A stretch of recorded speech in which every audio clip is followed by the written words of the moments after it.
What is up, everybody? This is your guy Cly, and welcome back to Budget Buys. And today, I'm going to be talking about the XVX MK61 High Performance Mechanical Keyboard.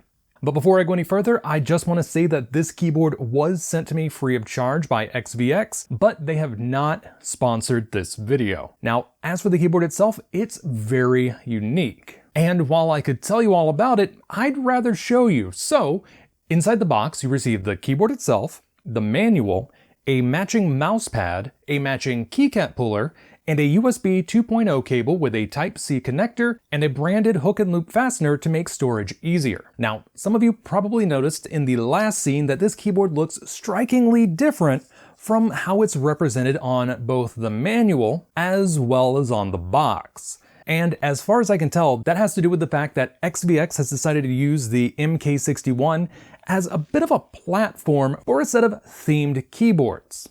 In this case, they're going with a coral theme, as they call it, but they do have at least one more on their website, and there's probably going to be more incoming. And the really neat part about that is the fact that not only do they provide you with a set of customized keycaps, they even went as far as to fully print the housing.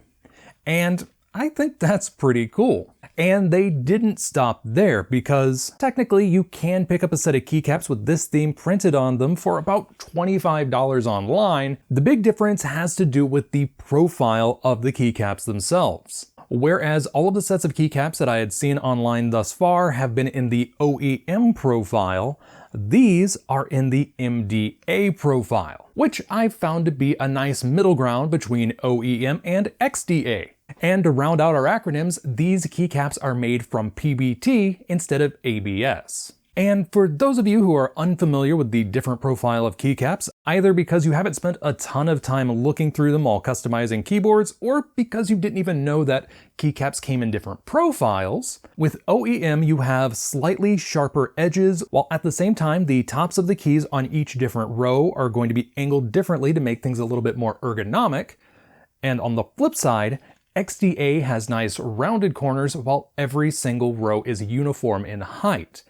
MDA takes the rounded corners of XDA while at the same time doing the different angles of OEM, but admittedly they are slightly shorter. And of course, these are not the only profiles of keycaps available, but that's a story for a different video. Also, for those of you that are concerned about whether or not these designs are going to wear off the keycaps, no need to worry. These were printed using a method known as sublimation, and to oversimplify things, that just means that the image was printed on a piece of paper or foil first using a special ink, and then heated to turn the ink into a gas, hence the term sublimation, and that gas leached into the keycaps themselves, embedding the design. Now, I'm not saying it's impossible to wear the designs off the keycaps, but you're going to have to work for it. Either way, it's a heck of a lot more durable than any of the surface printing methods, such as silk screening, pad printing, or hydro dipping. That being said, I don't know if the same printing method used on the keycaps was used on the case itself. This might be a sublimation print, or it might be a simpler transfer. I don't know for sure. Next, let's talk about the types of connections that you can use with this keyboard. First up is going to be the most basic, and that is USB via this USB Type-C port. This also serves to charge the keyboard while you're using it. And next up, on the back, once again, we have a 2.4 gigahertz dongle that you can use to hook this up to your computer.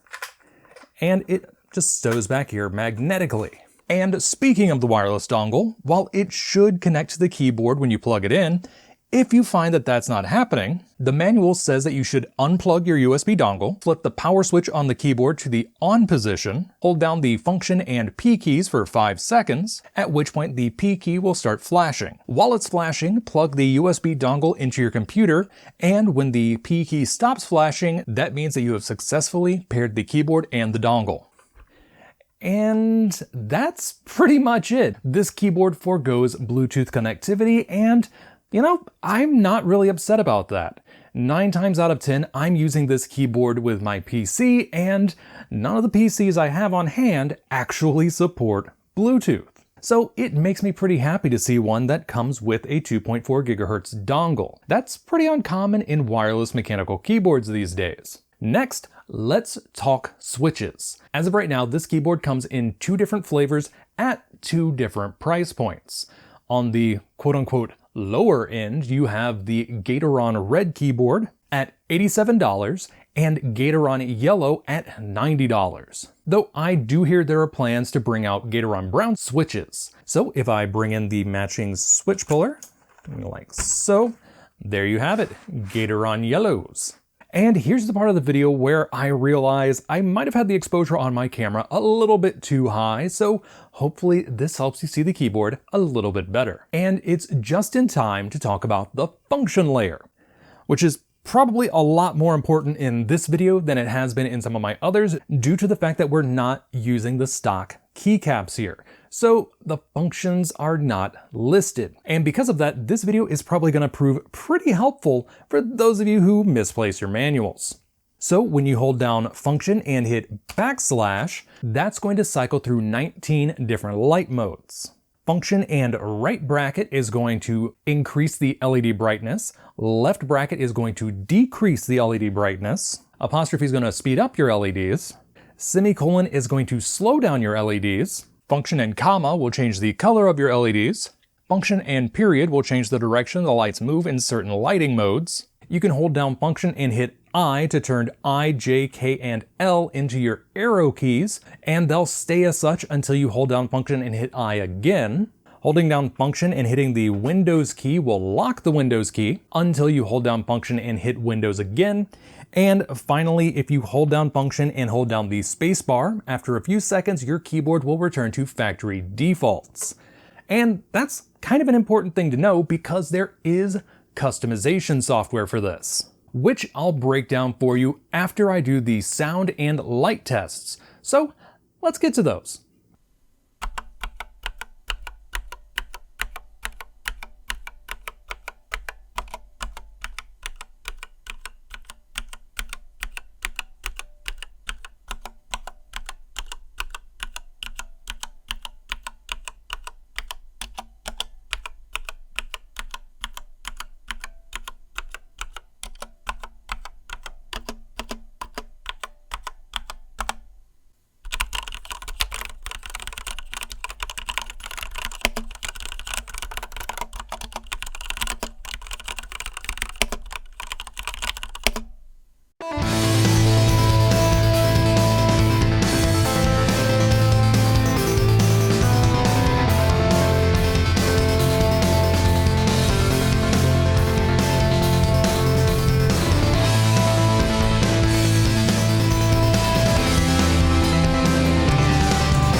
Now for the XVX software. We're going to start things off in the Customize tab, which is where you're able to change what each key on the keyboard does. You're able to not only remap the key, but you can also change it to a mouse input, assign a macro, change a single key into a combination of keys, not to be confused with a macro, run a program or launch a URL, I lovingly refer to this key as the Rickroll key. Control your multimedia player, set a single key up as a Windows hotkey combination, or you could just deactivate the key. I should also note that all of the changes you make in the software will be saved to the keyboard itself, and if you wanted, you can actually set up multiple profiles that you can choose between in the software, so that you don't have to reassign things later on if you decide to revert back to defaults for a while. Next up, we have the Lighting tab. On this screen, you're able to choose between any of the lighting modes built into the keyboard from this drop-down menu, and you can customize each one of those with much finer control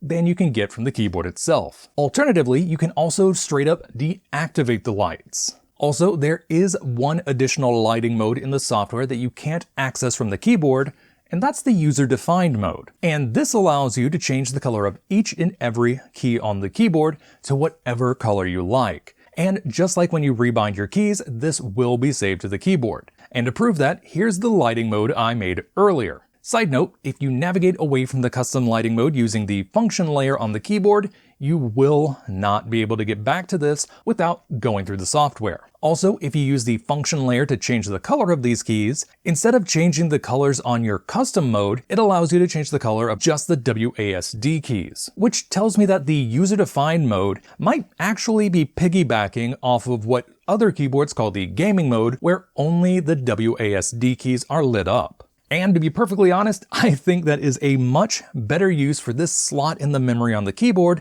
than the gaming mode. Up next is the gaming mode tab, which is thankfully very straightforward. All this really does is allow you to deactivate some common hotkey combinations that can really get in your way while gaming, especially Alt F4. For those of you who have no idea what that key combination does, go ahead and do it now. I'll wait. Finally, we have the Macro tab, and this is where you're able to set up your keyboard so that when you hit a key, it simulates the pressing of multiple keys in sequence. Now, I'm starting things fresh with no macros saved in my software, so what I'm going to do is enter a name for my macro, and then click New, which adds it to my list, then click the name of my macro, and then start recording. Of course, I do want to use a fixed delay between my keys, as opposed to having it automatically detect the delay between my inputs, so I'm going to go with the suggested 5 milliseconds. After that, I click Start Record, hit my keys, click Stop Record, and then hit Apply. Now, to actually get the macro onto my board, I need to go back to the Customize tab, click the key I want to change, and then hit Macro. Next, I choose my macro from the list and select how it will behave whenever the key is pressed. And then finally, hit OK. If you want to set the key back to normal, all you have to do is go into the software, select the key, and then hit Default. Or alternatively, you can hold down the Function key and spacebar for a few seconds, your keyboard will flash, and everything is back to factory settings. And there you have the XVX MK61, a little themed 60% mechanical keyboard with dual mode connectivity. Now, some of you are probably wondering if I think this keyboard is worth the value. And yeah, I kinda do. Because while this keyboard is missing certain features that I like to see, like hot swappable switches, yes, I didn't mention it earlier in the video, but these key switches are soldered to the PCB, they do go above and beyond when it comes to the actual build quality of the keyboard itself. Not only did they move away from the more common Altimu switches and instead go for Gateron switches, and in my case I chose to go with Gateron Yellows due to the fact that they seem to be everyone's favorite switch when they start modding a keyboard, they also included a very nice set of sublimated PBT keycaps in a less standard and, in my opinion, a much nicer to use form factor to boot. And I gotta admit, I do love the fact that they fully printed the shell. It also just has a really nice feel to it.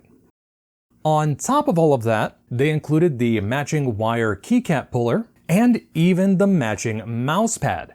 Side note, I have seen a full desk mat version of this mouse pad shown on XVX's website, though sadly not for sale there. However, I have also seen it on Amazon, but I don't know if those are official or what kind of quality you'll be getting. Because while they're not sold by XVX, they do have the XVX branding on the image, so I don't know if it's an authorized reseller or a knockoff. Just keep that in mind. I do really love this thing though. And of course, there's also the fact that they have a very straightforward to use customization software for changing your backlights, customizing your own backlights, remapping your keys, and adding macros, all of which do seem to be safe to the board like I mentioned previously. So there is a ton on offer here. You're just going to have to decide for yourself if this is worth the investment. And if it did catch your attention, I do have affiliate links for this keyboard down in the description below. And I think I've gone on long enough about this keyboard, so until next time, this is your guy Cly, signing off.